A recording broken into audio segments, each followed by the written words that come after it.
I had a stalker and couldn't tell anyone. I sold drugs when I was younger.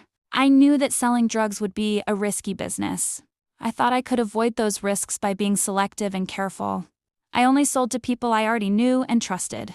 My customers told other people, and other people contacted me. It was hard to say no to the money. That's how I met Jerry. Jerry had a crush on me. It was obvious, but it felt harmless in the beginning. I think the first red flag was when he started paying me tips. He would pay me for his orders, and then he'd pay me a tip on top of that. One day he asked me my shoe size. I told him clearly, "Please do not buy me any shoes." He still showed up with a pair of rhinestone heels the next time he was picking up an order. He said he had already bought them and they didn't accept returns. I was pressured and just accepted them. I used to put my phone on silent every night before going to sleep. I still do that actually.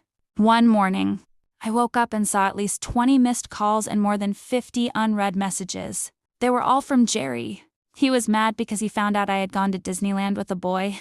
His messages said things like, "You are so ungrateful. After everything I did for you, you are nothing but a two-faced bitch. You are dead to me. Do not ever contact me again." I wish I could say I wasn't bothered by any of that, but I was. I was afraid of being on his bad side because he could report me. It was also concerning how he knew about me going to Disneyland with my boyfriend. We had kept that off social media. The whole relationship was a secret at the time, but that's a different story. He had said never to contact him again, so I thought that would be the end of it. I started seeing him everywhere. One day I was sitting at the public library studying.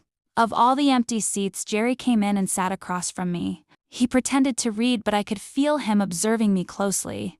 Another time, I walked out of a manicure appointment and he was standing right outside. I was already having really high levels of stress about getting arrested. I kept hearing stories about other local dealers getting arrested. It reached a point that every time I left my house, I wondered if that would be my last time. Later that day, I asked my boyfriend for help, and my boyfriend said he would take care of the situation. He brought some friends with him, and they confronted Jerry, as far as I know. They didn't hurt Jerry, but they intimidated him enough to make him leave me alone. By that point, I knew I needed to leave that business. It really wasn't difficult to stop selling. I have no idea what happened to Jerry after that.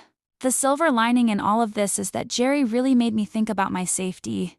I avoid situations where I can't access help.